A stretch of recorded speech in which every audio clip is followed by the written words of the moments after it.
Hello and welcome to episode 23 of the TRUUMAN Podcast, the podcast designed to create a generation of self-defined men. Today, I'm joined by Jindy Mann. Jindy, thank you so much for being with us today. Thanks for having me on. Really looking forward to this. Amazing, thank you so much, Jindy. I don't know if you've caught any of the previous podcasts, but I love to start the podcast with arguably the hardest question on the planet, and that is, Jindy, in your own words, what makes you a man?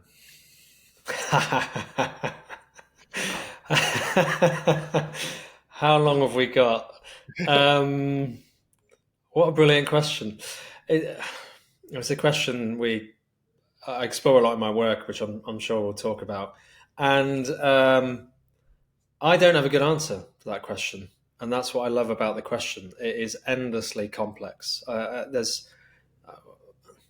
We could throw out all sorts of different bits of research and perspectives, but I, I'll try and say something because I think some frame can be useful, and one way I think about it is the different lenses through which we can look at the question. And one is biological or neurobiological. You know what might we neurobiologically say relates to the gender of being a man. We can look at it from a kind of social perspective. So, how do we get socialized as men? We can look at it from an ancestral perspective. What did we inherit from our ancestors? And we can even kind of look at it as a archetypal perspective. If take the Jungian psychological view that there are sort of divine or primal aspects of the masculine energy or being a man. And I think all of those in different extents are unknowable, but they all play a role, and we never fully know to what extent they play a role in each individual. So it's a brilliant question, and that's the best answer I've got. I love it. I jokingly said in the last one that I'm going to snip everyone's pause because every single person I ask just sort of either laughs, smiles, smirks, looks in sheer disbelief, and there's a pause anywhere from 1 second to maybe even 30 seconds in some scenarios of people answering it. I actually did a self podcast where I interviewed myself, and that was one of the episodes. And I asked myself that question, and you can even still see the pause of Even though you knew it was coming. which is really funny. But yeah, I do enjoy that question a lot because I think it sets it up to sort of see what this kind of podcast is going to be. So, Jindy, why don't you explain a little bit about what it is that you do in the sort of man space, shall we say? What is it that you do? What I do overall is probably worth sharing as well. So I'm a leadership coach. I'm an organizational consultant, and my background is in consulting. Spent a couple of decades in that in different sorts of consulting roles. But then the third part of that is the work I do with men and masculinity. So 3 years ago, we started running free groups, free men's circles, and we do those online. And each group comes together, it's a group of strangers, and we host conversations for every week for 8 weeks, all online. And we get guys from all over the world. And we talk about what the groups want to talk about. So we, as far as possible, or as much as possible, encourage the group to talk about or name the things they want to talk about. And usually the same sort of themes come up.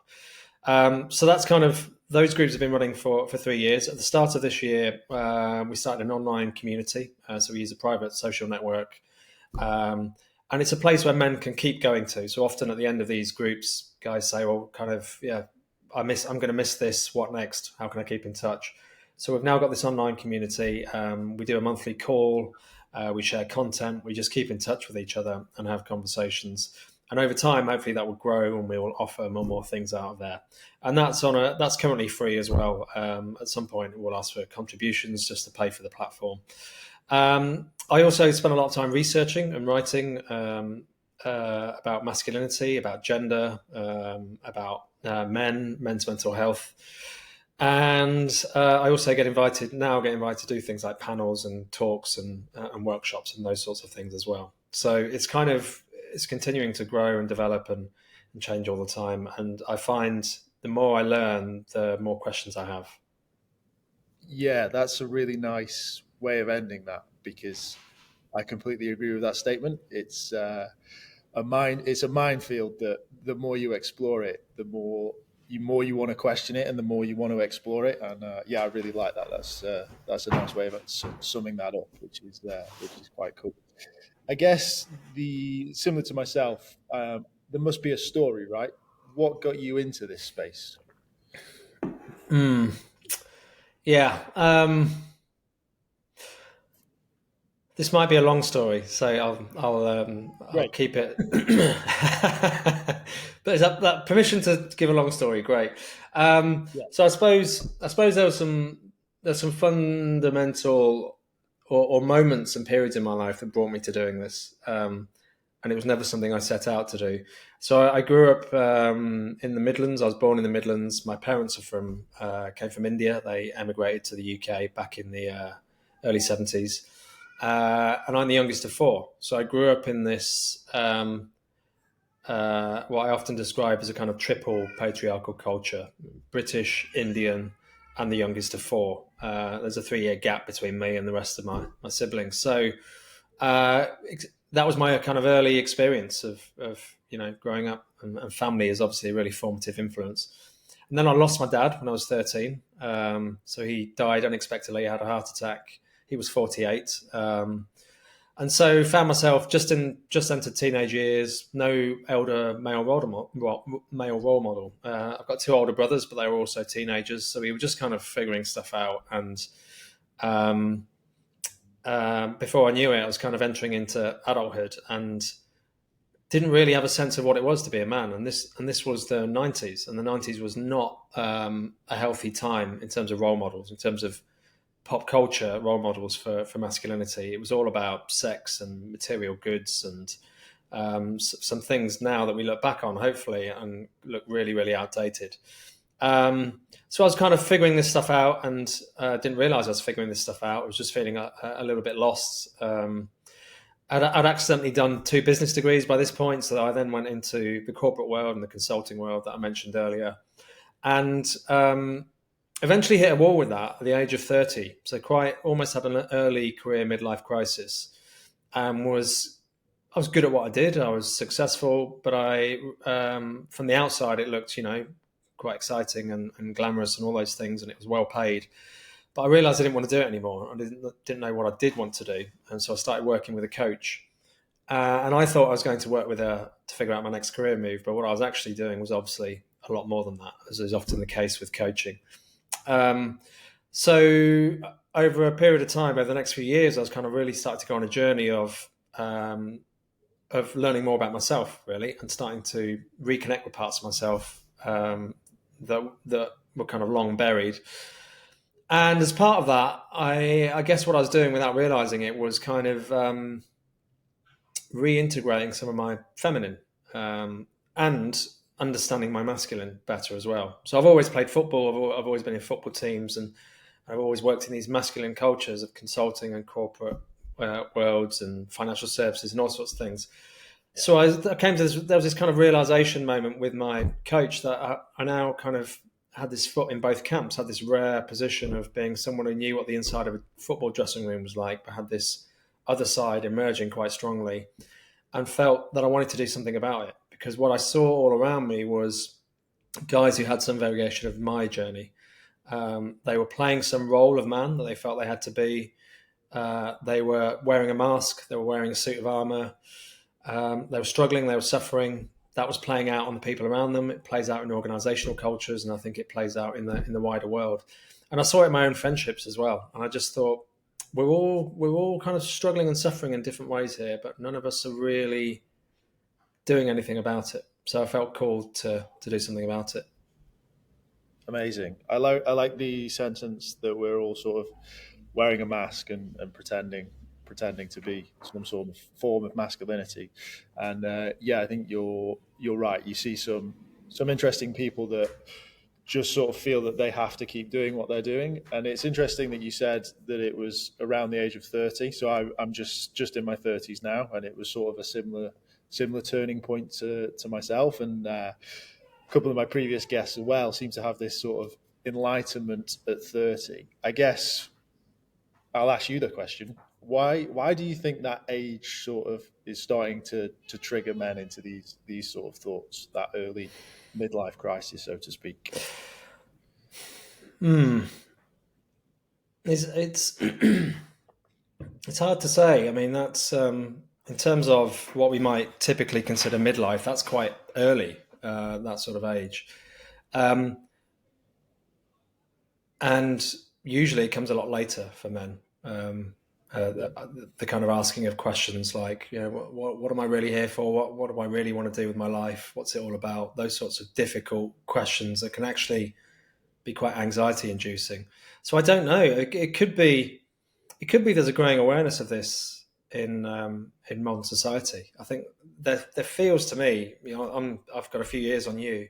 It feels to me that there is a growing awareness that this kind of isn't working. The way we're doing this just isn't working, and there's just a lot of suffering around. A lot of people struggling, not just men. The way we're going about culture and society and our countries is visibly, I think, not quite working. So I wonder whether that questioning is now coming earlier.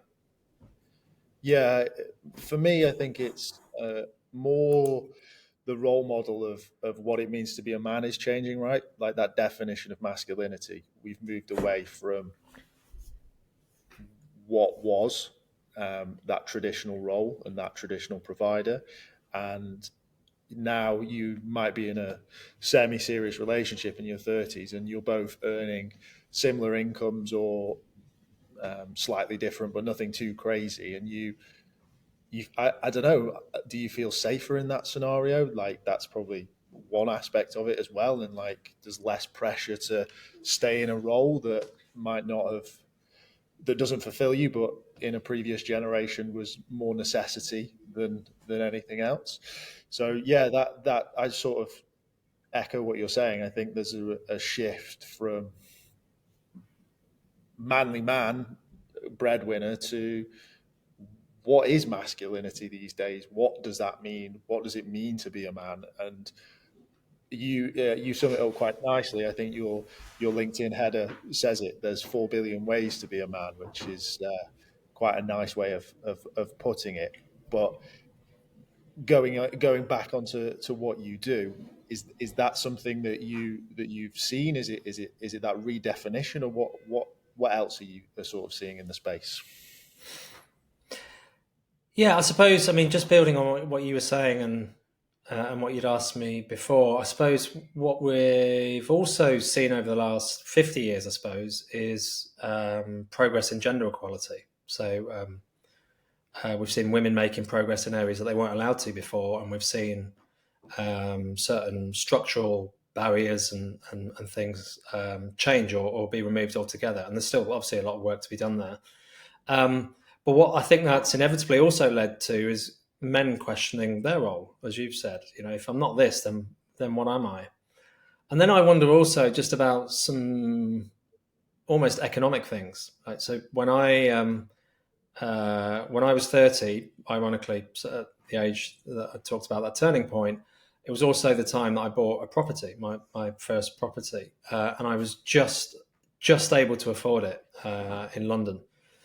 And I wouldn't be able to now. I absolutely wouldn't be able to. And I think what I see a lot with younger people is that given that option is often off the table for a lot of people of any gender, they're kind of going, well, how is it I'm working this hard, I'm this qualified, I'm this good at what I do, I'm earning this much money, but I can't even buy a property. So they're questioning the whole thing. They're questioning what's going on here, what's this about? So there's a bit of that, I think. And I also think there's turning points and there's pivotal things that happen in your life, but also in the world that invite you to kind of question things. And right now we're just seeing, certainly, we're both in the UK and and therefore live in Europe, we're just seeing endless uncertainty, and that's not going to go away anytime soon. And I think one of the positive things that comes out of all this uncertainty and all this anxiety is a questioning of everything. Like, what's this about? What am I here for? And I guess one of the I talked about the 90s earlier. What I see now in a lot of prominent public figures like sports people or athletes or musicians is then talking about things like mental health or the things they're struggling with, or also just living in a different way, just redefining the idea of what it means to be a man. And I think that is really opening up new ideas in men, which is a really positive development. Yeah, it is definitely a positive switch. I'm a big fan. I'm a big fan of it. I think I wouldn't tick traditional roles in the sense that I don't think I could fit in what it used to be a man. I feel like maybe I tick a few boxes, like I like going to the gym, I like sport, I'm competitive. Like those are probably your patriarchic sort of states as a man, I guess. But there's other sides to me as well that I don't feel tick any of those boxes whatsoever. And it's nice that you can be a lot more open with it. And yeah, you're right. I think it's questioning that position a little bit more as like, well, feminism has had its day, but what does that actually mean now for those roles? Like we're now equal, so now I get to have a conversation, right? That's the fair way of looking at it. So it's it's an interesting way of wording it. So I just want to sort of revert back a little bit as well because you touched on your sort of childhood and growing up, and I just want to reiterate on that if that's okay. So you mentioned that you lost your father when you were sort of like 13 and sort of that. What do you think that did for you in regards to how you're envisaging yourself as a man now? Because you mentioned bringing in that femininity and that now being something that what you would class as your masculinity. So what was there's obviously a natural shift there, but what else was the influence there? Yeah, I just think at this point it might be worth me just explaining what I mean by masculinity and femininity, because I think people sometimes get tangled up in the terms. I often find it easy to talk about something like yin and yang as different polarities or energies or parts of our psyche that we all have. So we're all a little bit masculine, a little bit feminine. If we get away from it being the idea of gender, we all have these different sort of life forces going on within us. And what often gets socialized out of boys and young men is some of what we might think of as feminine qualities. And so when I lost my dad, it's in some ways it meant there was no template for what man I was going to become. At 13, he worked 6 days a week. He had shifts in a factory, so I didn't see him that much, but we were close. So I have this idea of who he was. So ever since then, I'm still kind of piecing together who he was as a person and making sense of that. But it also meant there was kind of a blank slate. So I have some sense of who he was and some of his qualities. And some of his qualities, he was a big guy. He was a factory worker, barrel-chested, beard, all those sorts of things. But he also was a very gentle, tender guy at times as well. He could be an angry guy. He could be an aggressive guy as well. So there were all these different sides to him. And I think... I think for each of us, it's figuring out what's underneath. Once we get past what we've been told we should be as men, what's actually underneath? Who are we really? What's our innate spirit, our innate soul, our innate personality, whatever you want to call it? And that was my journey, and still is. Yeah, great. And I think one you touched again. You touched on like turning points and people awakening and questioning. I think a lot of people I speak to seem to have had similar visions or had these conversations with themselves during COVID. I mean, it's a time that's passed now, but it was, some people were in a really fortunate position that they were able to almost self-reflect on careers and visions for the future, and I guess that lack of support network, because you were sort of given what you were given in those scenarios, depending on where you lived and who was in your bubble type thing. So, yeah, I think there's definitely a lot more turning points that are happening quickly and more regularly. So people are thinking about these things, like you say, whether it's economic or whether it was pandemic related, they seem to be happening quite frequently. We've had two big ones in a 6-year period, which, yeah, is interesting. Interesting times to be alive. Let's say, to keep it vague. What is your sort of thought process on that side of things? Is there, we've talked a little bit about these pivotal changes, but maybe a little bit more in depth, like how you see people either A, coming together, or B, starting these conversations and actually starting to have them themselves. Because I think the people that listen to this are, maybe they just want to find some common ground with people and see what their thoughts are, and whether they're almost allowed to have these thoughts. So how would you suggest that you start to have these thoughts with yourself? It's a great question, because one of the things we hear often in the groups and conversations we have with men is that it's easier to talk to a group of strangers than it is your mates often. And I think there's a number of reasons for that. So I guess to come to your question directly is to find a way to start to explore whatever questions you feel you're holding in a way that feels safe, easy, doable for you. You know, that first step. For some people, that's they can go and talk to their mates. They've got those relationships, or go and talk to some significant other person in their life. For some people, it's a group, like a group of strangers, like the ones we host.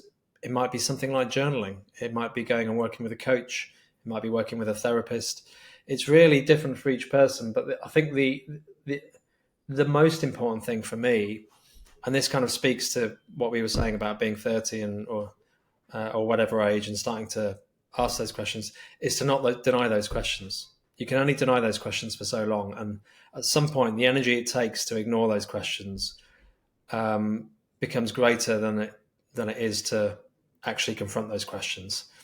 And in expending all that energy on just ignoring those questions, that's where the suffering arises.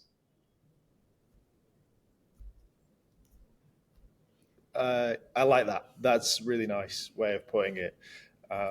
I've one of the first podcasts I did was with my friend from uni, because it's episode 1, and you got to find people where you can find them, I guess. But no, he was really good. But he said that there's 2 things he said. The first thing was he sought therapy, and it was his thing. And he said it's amazing what you can say to a stranger, and I think you've sort of emulated that with what you're saying there. And we also talked about why we don't have these conversations. And he said, there's nothing heavier than you going, mate, I need to have a talk, or I need to have a chat. It like almost brings the mood down instantly. But what I've found in my personal experience, you may be able to shed some light on this as well, is the fact that I'm talking about this when I sit in a room with my friends. It's almost given them the license to talk about it. So we don't have to say, can I have a chat? It's the fact that I have openly created this podcast and I'm openly talking about self-development, mental health, masculinity, and like unshamefully, essentially. It's also they get that freedom because they feel that I'm a safe person to do it to. So you're right. You've either got to have the right person or go and find them. Yeah. Yeah, and it's, I mean, yeah, so much to say on this. We had a community call on Tuesday evening, and it was about mental health. And a big topic of the conversation was why do we find it so hard to talk about our mental health to our mates, to other men? And all sorts of things came up. But what was consistent for most of the guys on that call was that they do find it hard. They find it's difficult to have what you described, and someone goes, "Oh, this is going to be heavy." Why? What a tragedy. What a tragedy that we can't have these conversations with each other when we are all going through variations of the same thing, and yet we're kind of fearing opening that conversation. And one of the guys on the call said, well, he over the years has gotten very good and has friendships, very good at opening these conversations, has friendships where he can have these conversations quite easily.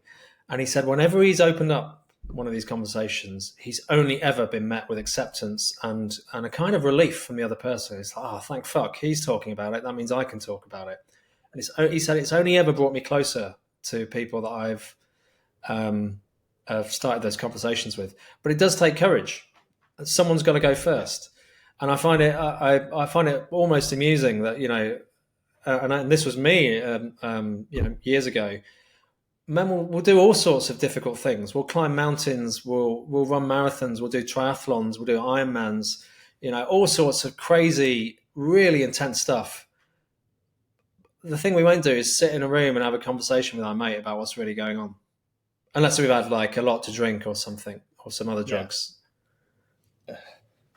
Yeah, the booze is usually where it comes out, right? I love you circles. I like the poking around. But yeah, you're not wrong. It actually reminds me. I think it was just after COVID. Me and a group of my friends from uni. He was like, "We're going to do the Yorkshire Three Peaks." So it's not crazy. It's more of a walk than a high climb. And it's like 24 miles, or just shy of a marathon distance, I think. And we stayed in this guy's Airbnb, and he said, "Oh, the record for the Airbnb is these nurses, and they'd done it in, I think, like 11 and a half hours." And we woke up in the morning and we said, "All we're doing today is beating that time by an absolute mile, so that this random Airbnb host in Yorkshire thinks that we're amazing." So we just spent the whole day just powering around these three peaks as fast as physically possible, and not really. Well, yeah, we enjoyed the space and we put our bodies through hell, but there was no like open conversations about what was going on. And the funniest thing is, I look back on this is before my friend proposed to his now wife. He tried to have that conversation with me, and I remember it vividly. He was like asking me about my partner at the time, and then sort of mentioned marriage and kids, and I just was like, "What are you talking about? We're walking at this great speed." So yeah, it's amusing that you made that analogy of us doing crazy things to avoid. Yeah. It's fascinating, and I've done the Yorkshire Three Peaks a couple of times, and I love it. It's a fantastic route. But I had a similar experience. Like the first time was about 16 years ago, and it's because I did it with my brother and a couple of mates because we were training for a trip to Kilimanjaro, and it was the same thing. We were just powering through it as quickly as we could. And what was interesting is when we got to Kilimanjaro, because it's at altitude. And it was an 11-day hike, the one that we did, 11-day trip to the summit. You have to go slow. You cannot go fast. And if you try to go fast, you exhaust yourself. And so I had the most amazing conversations with not just my brother and our mate, but also other people in the group, just by being forced to slow down. Yeah, that's cool. That's a cool story. And well done for doing Kilimanjaro. I've not done that. I've not got any crazy friends anymore. They've all got kids. They're not allowed out. Yeah, so it's that's probably something that I want to touch on next. So you're talking about your communities and then being online. Like, are you going to consider doing stuff outside and doing the meetups and those type of things? Because there's obviously a huge benefit from getting sort of men together in a space and not necessarily having those conversations, allowing those conversations to happen naturally, as you said, by just slowing yourself down or doing something a bit different. Yeah, definitely. I mean, longer term, I'd love to do more work in person, but also outdoors in nature. Something I think is something really powerful and curative and enchanting about taking a group of men or being in a group of men outdoors together. There's a couple of people I know doing that work in the UK, doing really amazing stuff, and some of it's just really simple stuff. You know, you go outdoors, you make a campfire, you go for a swim, you cook something together, you sit around the campfire and eat. It is the most basic but also phenomenally powerful thing to do as a group of men. There's an in-person event in Berlin, where I live, coming up in April. And then longer term, would like to do more in-person stuff because I think there is something special about coming together face-to-face in person. Amazing. Yeah, I completely agree. And I guess let's go a little deeper. I think I really want to get into masculinity, femininity, perceived perception of it, and how you think that's going to shape and how that's going to change. Because I think we're clearly in a transition period. I think that's clear to see. So I'll give you my sort of take on it, and it's like this great rise of feminism, and it's allowed for equal opportunity and equal growth and all of these things, and it's fantastic. And it's been a powerful voice for women for quite a while. And as with anything in any movement, there's always going to be strands of extremism and sort of drag it the other way. And I feel that now that most things are equal, it's like we're fighting. I don't know. It's like we don't know what we're fighting for anymore. So we're going to go as extreme as possible on the extremes. And I think that for me is what's awakened a lot of men as well. And it's like, well, hang on, you've got everything now. So like, why are we talking about things that were 50, 100 years ago as if they're my problem? And I think that is where this change in masculinity and this like, well, what we're going to do is we're going to take masculinity and we're going to tell you what it is, because what you're doing is you're saying 100 years ago it was this and it's still this, but I don't think that's what it is today.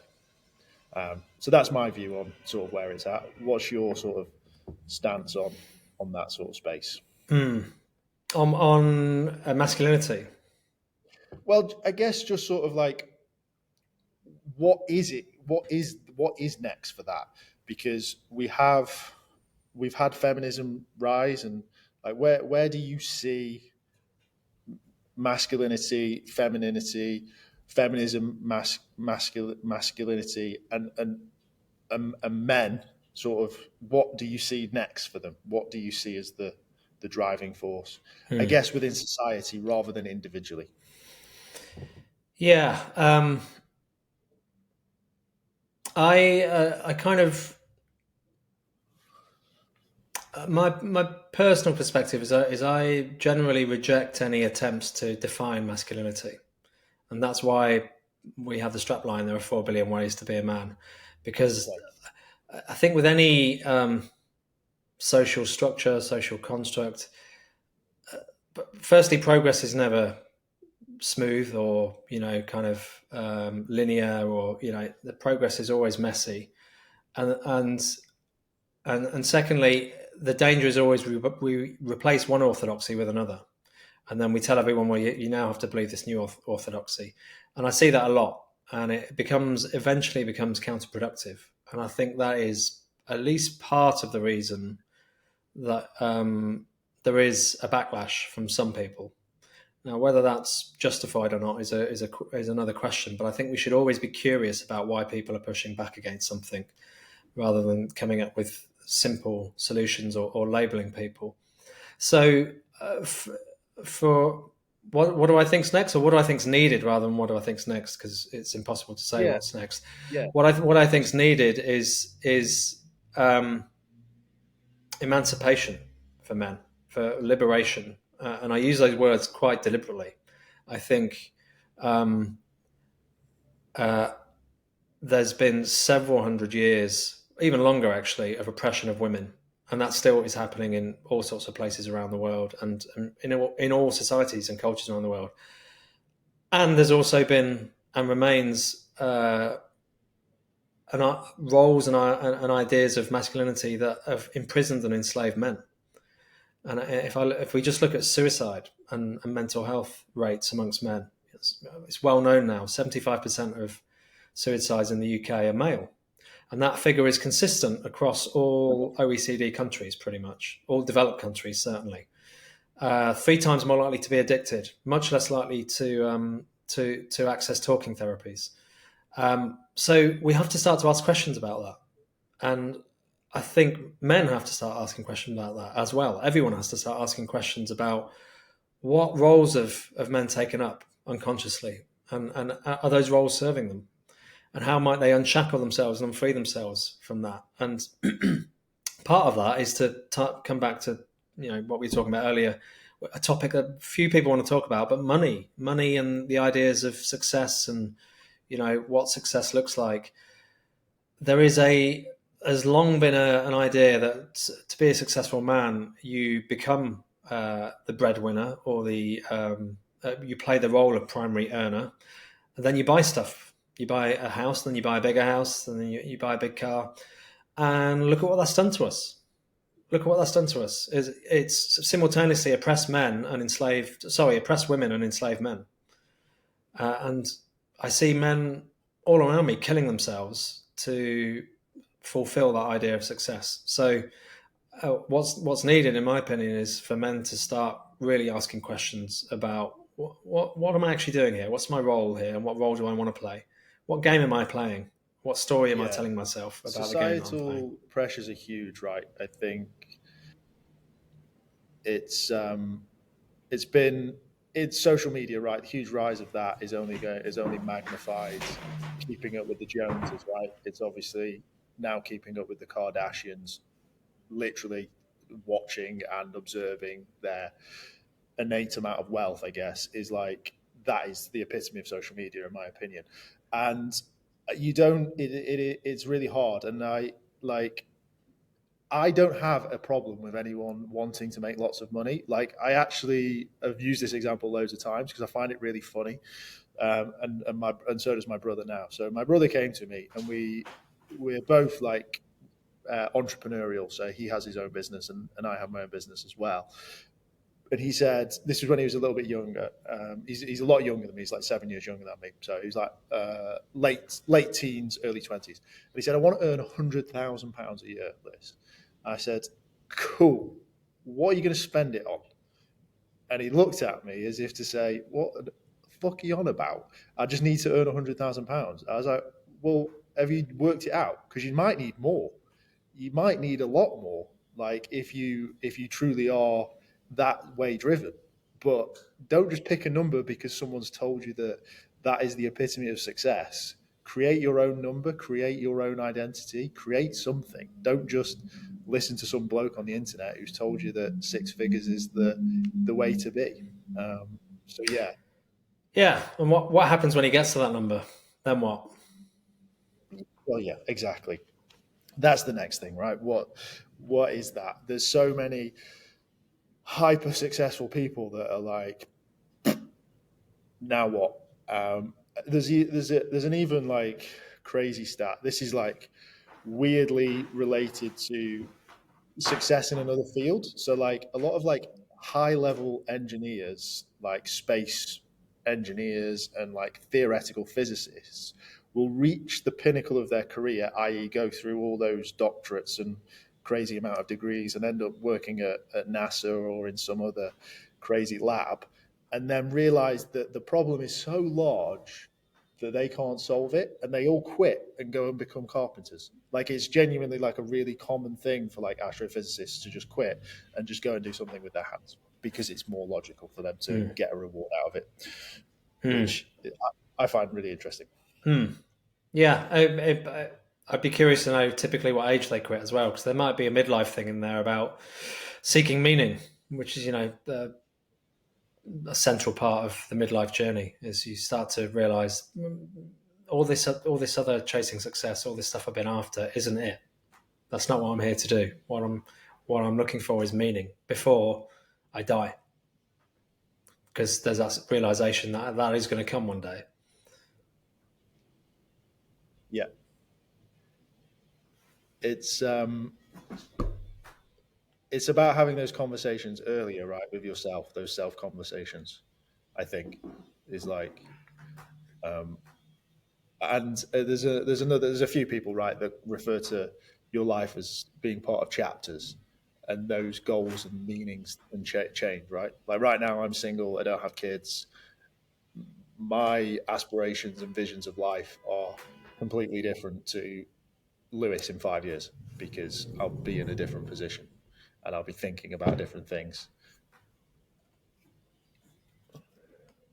Sorry, you cut out there, so I missed how you ended. Yeah, I think there was a little bit of a delay.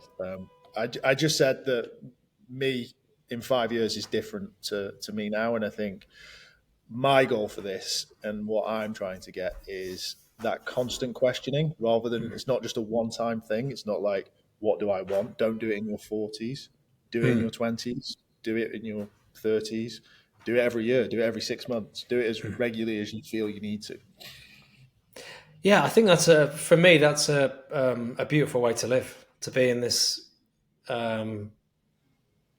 this constant state of curiosity about yourself, about your experience, about what's going on around you, about the world, about other people. Because out of that, you're asking the most important questions. You know, questions like, what do I really want, and how am I feeling right now? And the more we ask ourselves those questions and ask other people, the richer our lives will be. Yeah, definitely. I think one of the things that I really pride myself on this, weirdly. I don't know why it's occurred in my life. I've never really seeked to do it, but I always end up having conversations with older people, like anywhere from like just older than me all the way up to like 80s, 90s, and having like quite deep conversations. It just seems to naturally happen that these people will share what's happened in their life to date, and not maybe regrets, or what they've done and why they enjoyed it, and basically encouraged me to do similar things, which is rare, but it just seems to have happened to me quite a lot. Like I just naturally seem to have these conversations with older people, which is, I guess, maybe put me in a different position now in my 30s, late 20s, whereas most people would have been on a different trajectory, shall we say. But yeah, that's something I always encourage, is like, go and speak to someone who's older than you, because it was their first time doing this as well. It's still their first go at life as well, and it's really interesting to see what they have to say. And yeah, someone said that to me the other day. It's remember it's your parents' first go at life as well, which was really quite nice. It really like changed the whole ethos of asking them questions. It was more like, I'm going to tell them what's happening with me and see what they say, rather than like, what would you do here? Like, this is what's happening, and it's different. So yeah, that was a little ramble. Nice.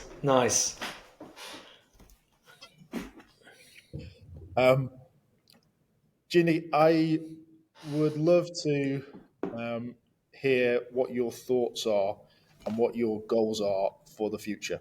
What are you thinking next for yourself? Where are you at with those things?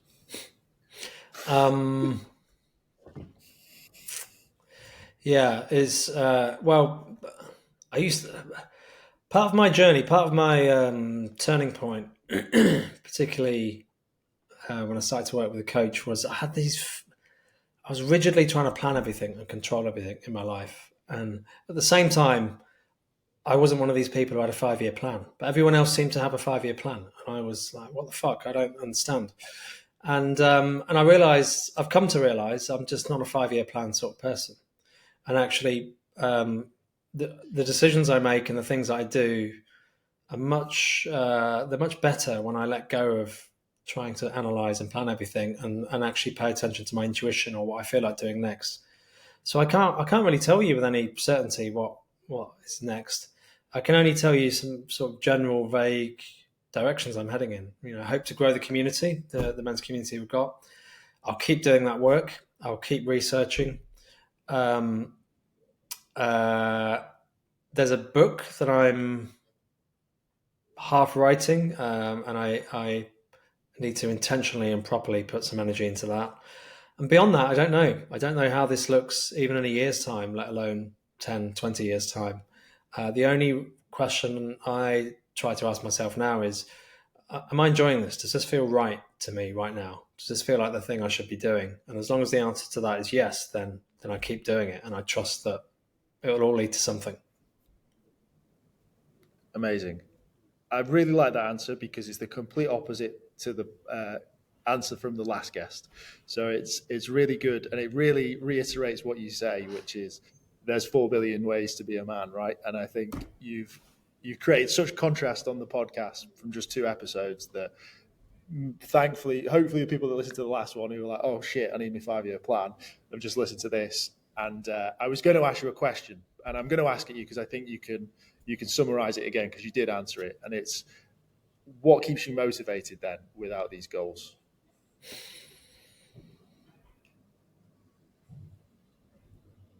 I suppose the thing that motivates me for myself is learning, is continuing to learn. And the thing that motivates my work, I suppose, is serving other people and helping them to make sense of themselves and make sense of the world, which I guess is my journey too. Nice. And constant questioning. Permanent curiosity. It's a state of trying to cultivate a state of wonder. It's a much richer way to live, I find. Yeah, I like that curiosity. It killed the cat, but it makes the man, right? Well, I've got a 9-month-old son, and seeing the world through his eyes and how new and magical everything is to him is, I think a lot of parents say it, but I'm experiencing firsthand just how rich life can be when you pay exquisite attention to things. Yeah, yeah. The world through a kid's eye must be amazing. My sister's got a 2-year-old, and he's just like, whoa. It's like, it's a kitchen cabinet, mate. It's not, but it's yeah. You're right. It's, if you can, that's actually really funny because they say men don't grow up; the toys just get more expensive. But I think there's another side to that is really powerful, which is that curiosity and that childlike nature to thing, and that comes from just questioning, right, and going on a journey rather than boxing yourself off early. Which, yeah, that's you've said, yeah. Go on. Sorry. Can I just share a quick story? It's not my story; it's a story because it speaks to, I think, curiosity and wonder.